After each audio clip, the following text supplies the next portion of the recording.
नमस्कार, मैं आरवी सिंह यादव और आप देख रहे हैं मेरा YouTube channel RV Singh Yadav editor.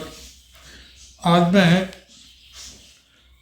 Madhya Pradesh की राजनीति पर एक बार फिर बात करूंगा।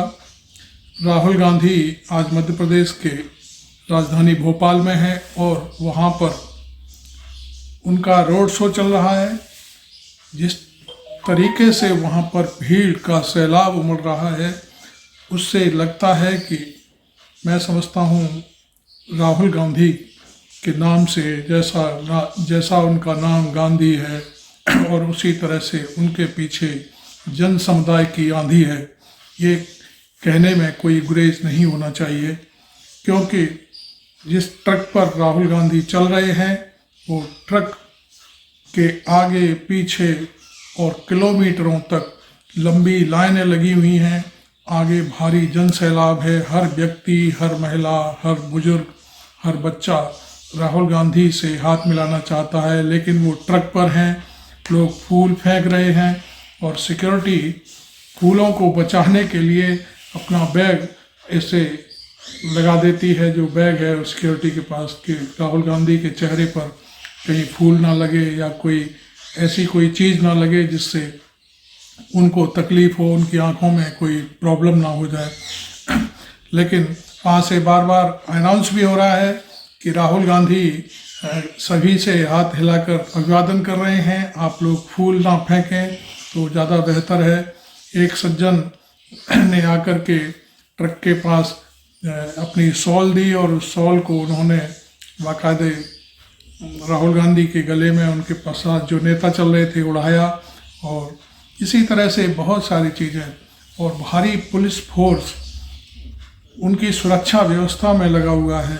इसके मतलब आप भी जानते हैं कि राहुल गांधी की सुरक्षा में इतना भारी पुलिस फोर्स भोपाल में है। इसके मतलब सीधे सीधे ये लगाए जा रहे हैं कि प्रशासन और वहाँ की पुलिस को भी ये अनुमान हो चुका है कि मध्य प्रदेश में कांग्रेस की सरकार लौट रही है और भारी बहुमत के साथ लौट रही है। अब मैं दूसरी तरफ की कहानी बताता हूँ। प्रधानमंत्री नरेंद्र मोदी ने पूरी अपनी ताकत झोंक दी है मध्य प्रदेश को बचाने के लिए, और वहाँ पर वो अब ना तो कोई विकास की बात कर रहे हैं, ना ही इजराइल के बारे में बात कर रहे हैं, और ना ही और किसी इंटरनेशनल इशू पर कोई बात कर रहे हैं, बल्कि ना ही कोई इंडिया में जो विकास हुआ है, जो उन्होंने काम किया है, नोटबंदी, महंगाई, इन सब चीज़ों पर बात न करके वो सिर्फ राम मंदिर बनाने की बात कर रहे हैं। भाजपा ने राम मंदिर का विकास किया है, भव्य राम मंदिर बनाया है, ये उनके भाषणों में भी है। और उनके जो भोपाल में बैनर लगे हुए हैं, लंबे चौड़े बैनर लगे हुए हैं, उन बैनरों पर ये बाकायदे लिखा हुआ है कि भाजपा ने राम मंदिर बनाया मोदी के नेतृत्व में। वहीं दूसरी तरफ मैं आपको एक और बात बता दूं कि जो शिवराज सिंह चौहान हैं, उनका भी वहाँ पर अब शायद पत्ता साफ होने वाला है। और यह मोदी की अपनी सोच, गहरी सोच हो सकती है, इसीलिए उन्होंने एक नहीं दो तीन ऐसे बड़े उम्मीदवार उतारे हैं जो उनके मंत्रिमंडल में हैं, जो उनकी पार्टी के बड़े पदाधिकारी हैं, कि कोई ना कोई जीत कर आएगा तो उसको चीफ मिनिस्टर घोषित कर दिया जाएगा। इसमें एक ग्वालियर से नरेंद्र तोमर का भी नाम है, और लेकिन नरेंद्र तोमर का कारतूस फुस हो चुका है, चूँकि उनके बेटे का जो वीडियो वायरल हुआ है उससे भारतीय जनता पार्टी की भारी बदनामी हो रही है। इसलिए एक नाम और है जो कैलाश वर्गीस हैं, और भी हैं, कोई मिस्टर जोशी भी हैं, शायद एक माधवराव सिंधिया का भी खेल चल रहा है कि वो शायद आगे घोषित कर दिए जाएं। हालांकि वो राज्यसभा के मेंबर हैं और चुनाव भी नहीं लड़ रहे हैं, लेकिन फिर भी उनके द्वारा जो टिकट दिलवाए गए हैं, यदि वो जीत जाते हैं तो हो सकता है तीर में तुक्का सिंधिया जी का भी लग जाए। खैर, जो भी है, इस समय मैं देख रहा हूँ कि जितने भी राहुल गांधी के दौरे मध्य प्रदेश में हो रहे हैं उसमें इतना जन सैलाब उमड़ रहा है, और प्रियंका गांधी भी वहाँ पर समय समय पर रैलियाँ कर रही हैं। और उनसे ये एहसास हो रहा है कि भीड़ और जनता और यानी वोटर कांग्रेस के साथ है। कांग्रेस का कहना है कि हमारी सरकार पहले भी बनी थी लेकिन हमसे छीन ली गई, हमारे विधायकों को तोड़ लिया गया। तो बहुत सारी चीज़ें ऐसी हैं जो इस समय कांग्रेस के पक्ष में जाती दिखाई दे रही हैं। बाकी कई यूट्यूबर्स को मैंने वीडियो पर देखा, उसमें भी आम तौर पर हर जनता, वो चूँकि यूट्यूबर जनता के बीच जाते हैं, गांव में जाते हैं, शहरों में जाते हैं और वहाँ से जो आवाज़ निकल कर आ रही है उसमें लोग कांग्रेस की वापसी का राग अलाप रहे हैं। हर व्यक्ति सारी कहानियाँ बयान करता है।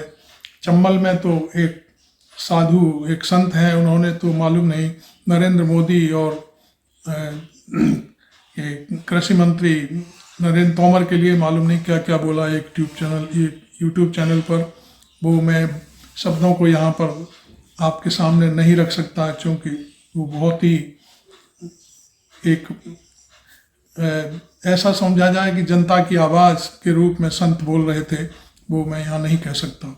खैर, आज भोपाल में जिस तरह का रोड शो हुआ है और इसमें लाखों की तादाद में पब्लिक उमड़ रही है और घरों पर जो घर बने हुए हैं रोड के किनारे, वहाँ पर भारी भीड़ जमा हो चुकी है और लोगों द्वारा फूलों की बरसात की जा रही है। लेकिन फिर भी वहाँ से बार बार अनाउंस हो रहा है कि भाई फूल ना फेंकें, क्योंकि फूल फेंकने की चीज़ नहीं है। तो लोग मान भी रहे हैं, लेकिन जो उत्साह दिखाई दे रहा है उसको लेकर के मैं कह सकता हूँ कि जनता मानने को तैयार नहीं है और अपने नेता के स्वागत में पलक फावड़े बिछाए हुए बैठी हुई है। इसके अलावा मैं समझता हूँ कि कांग्रेस ने कुछ जो अपने मैनिफेस्टो में वायदे किए हैं उन पर वो खरी उतरेगी, क्योंकि उसने कर्नाटक में भी जो कुछ बोला वो पूरा किया है।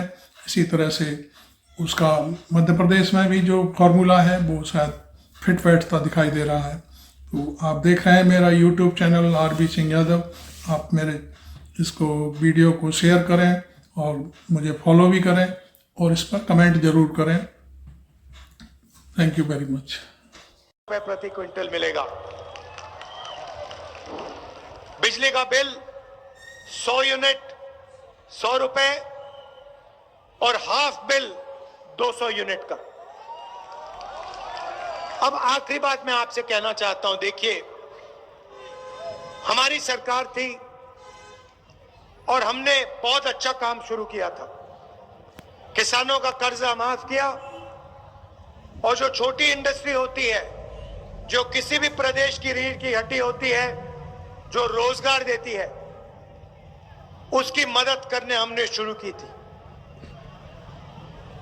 आपने पिछले चुनाव में बीजेपी को नहीं चुना था, याद रखिए, आपने कांग्रेस पार्टी की सरकार चुनी थी। ये जो सरकार है ये बीजेपी की सरकार है, मगर ये चोरी की सरकार है।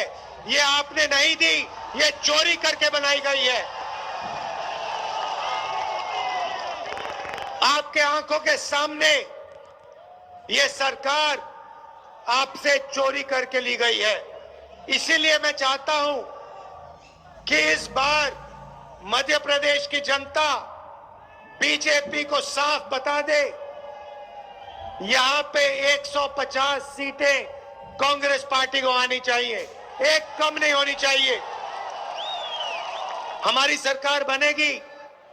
जितना पैसा इन्होंने आपसे लिया है, जितना पैसा इन्होंने चोरी करके मध्य प्रदेश की जनता से लिया है, मध्य प्रदेश के युवाओं से लिया है, उतना पैसा हम आपके जेब में वापस डालने जा रहे हैं। आप सब रात के समय आए, दिल से आपका धन्यवाद करना चाहता हूं। और यहां हमारे जो प्रत्याशी हैं उनको भारी बहुमत से जिताइए और कांग्रेस पार्टी की सरकार लाइए। बहुत बहुत धन्यवाद। नमस्कार, जय हिंद।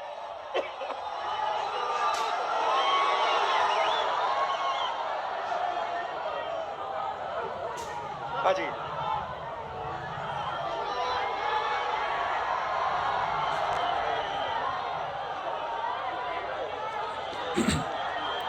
ये कांग्रेस के प्रत्याशी हैं, सभी के को साथ लेकर के मंच पर हैं राहुल गांधी। ये देखिए जनसैलाब उमड़ा हुआ है, कितना भारी भीड़ इकट्ठी हुई है। रोड शो के बाद राहुल गांधी। हमारे नेता आप जो है मेरे चैनल को लोकसभा के सब्सक्राइब करें इस वीडियो के अखिल साथ भारतीय ही। कांग्रेस कमेटी के अध्यक्ष माननीय राहुल जी का भोपाल शहर में नरेला विधान 4000 किलोमीटर पैदल चला, अकेला नहीं चला, हमारे साथ लाखों लोग भारत जोड़ो यात्रा में एक साथ चले। राहुल रास्ते गांधी पर एक दूसरी विधानसभा क्षेत्र में मुझे बहुत सारे मीटिंग को संबोधित कर रहे हैं। अलग अलग लोग, किसान, मजदूर, बेरोजगार युवा, छोटे दुकानदार, हजारों लोगों से बात करने का मौका मिला। और जब भी मैं युवाओं से बात करता था, और मुझे याद है मध्य प्रदेश में जब भी मैं युवाओं से पूछता था क्या करते हो, जवाब आता था कुछ नहीं, बेरोजगार। तो शुरुआत में ही मैं पूछना चाहता हूं, यहां मीटिंग में बहुत सारे युवा दिख रहे हैं, यहां पे बेरोजगार युवा कौन है? हाथ उठा के दिखाओ मुझे। ओहो, सभी तो बेरोजगार। ये मध्य प्रदेश की हालत है। किसी भी युवा से आप पूछो क्या पढ़े, इंजीनियरिंग, डॉक्टरी, आईएएस के लिए, आईपीएस के लिए पढ़ाई तो कर ली, प्राइवेट कॉलेज को, प्राइवेट स्कूल को, प्राइवेट यूनिवर्सिटी को पैसा दे दिया, डिग्री भी ले ली, मगर काम नहीं मिला। ये आपकी सच्चाई है। सुना कुछ दिन पहले यहां मोदी जी आए, उन्होंने कहा कि 500 फैक्ट्रियां हमने लगा दी हैं।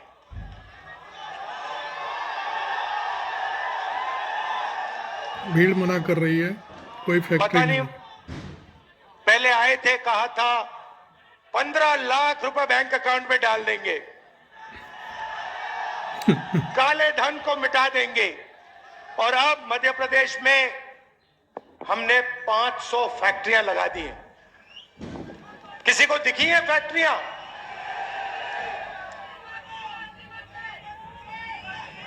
लगी गई फैक्ट्री।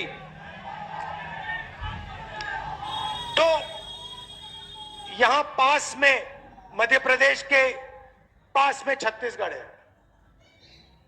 हमने छत्तीसगढ़ में क्या किया और क्या सोच रहे हैं हम छत्तीसगढ़ के लिए, मैं आपको बताना चाहता हूं। क्योंकि जो हमने छत्तीसगढ़ के लिए किया है वही हम मध्य प्रदेश के लिए करना चाहते हैं।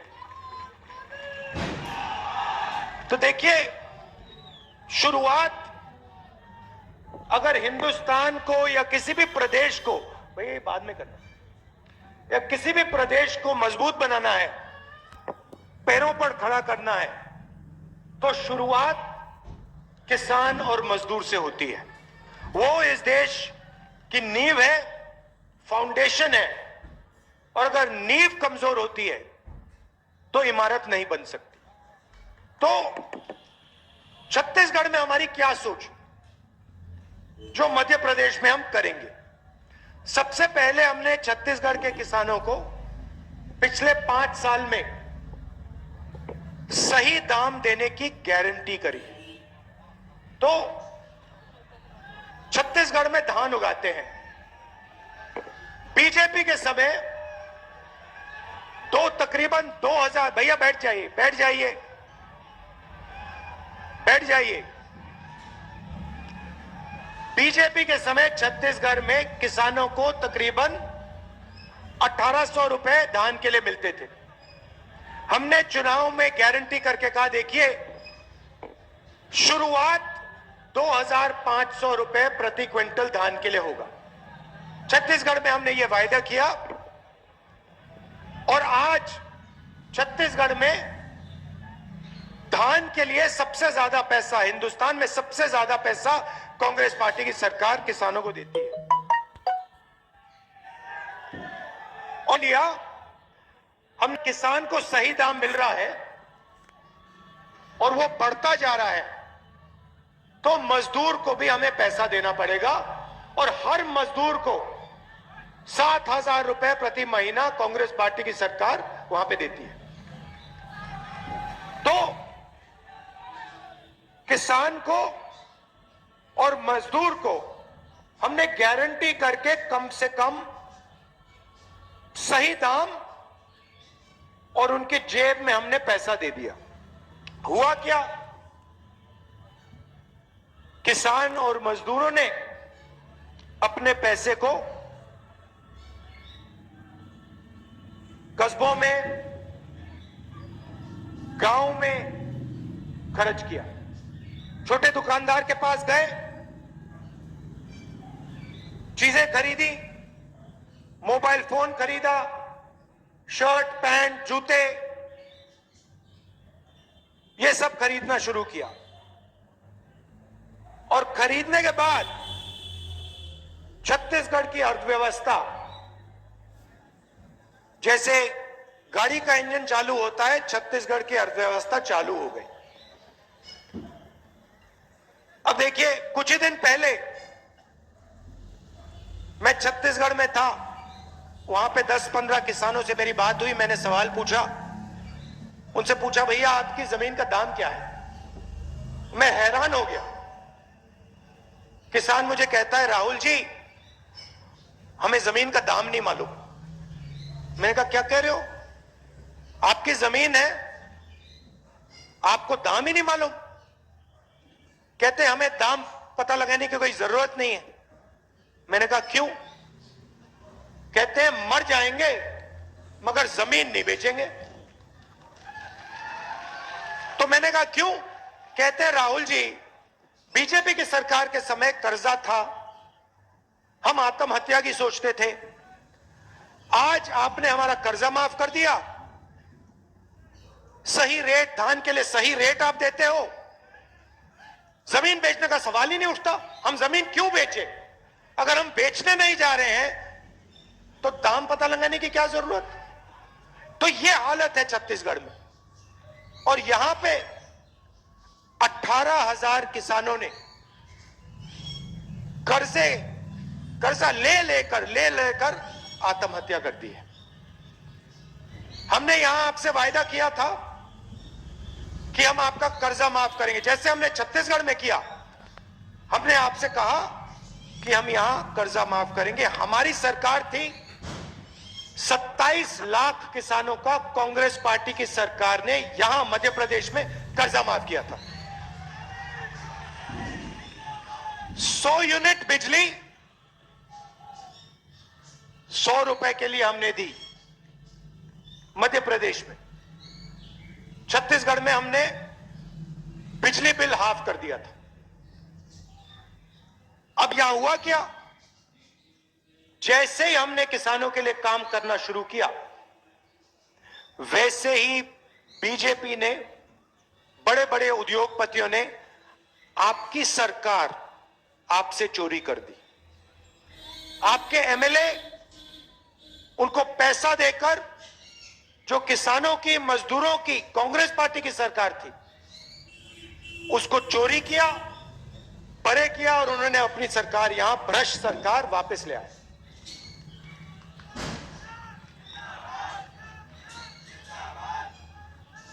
ये मध्य प्रदेश जो है भ्रष्टाचार का कैपिटल है, भ्रष्टाचार की राजधानी है ये हिंदुस्तान में।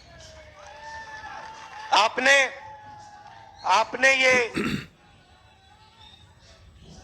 तोमर जी के बेटे का वीडियो देखा? देखा? वीडियो फोन पर बैठे हैं। आपका जो पैसा है दबाकर चोरी कर रहे हैं। अच्छा, यहां के जो आपके बीजेपी के एमएलए हैं,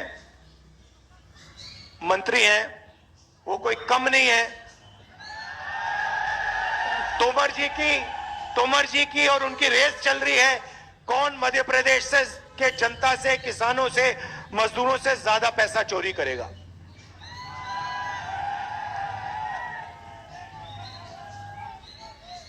मगर नुकसान आपका हो रहा है।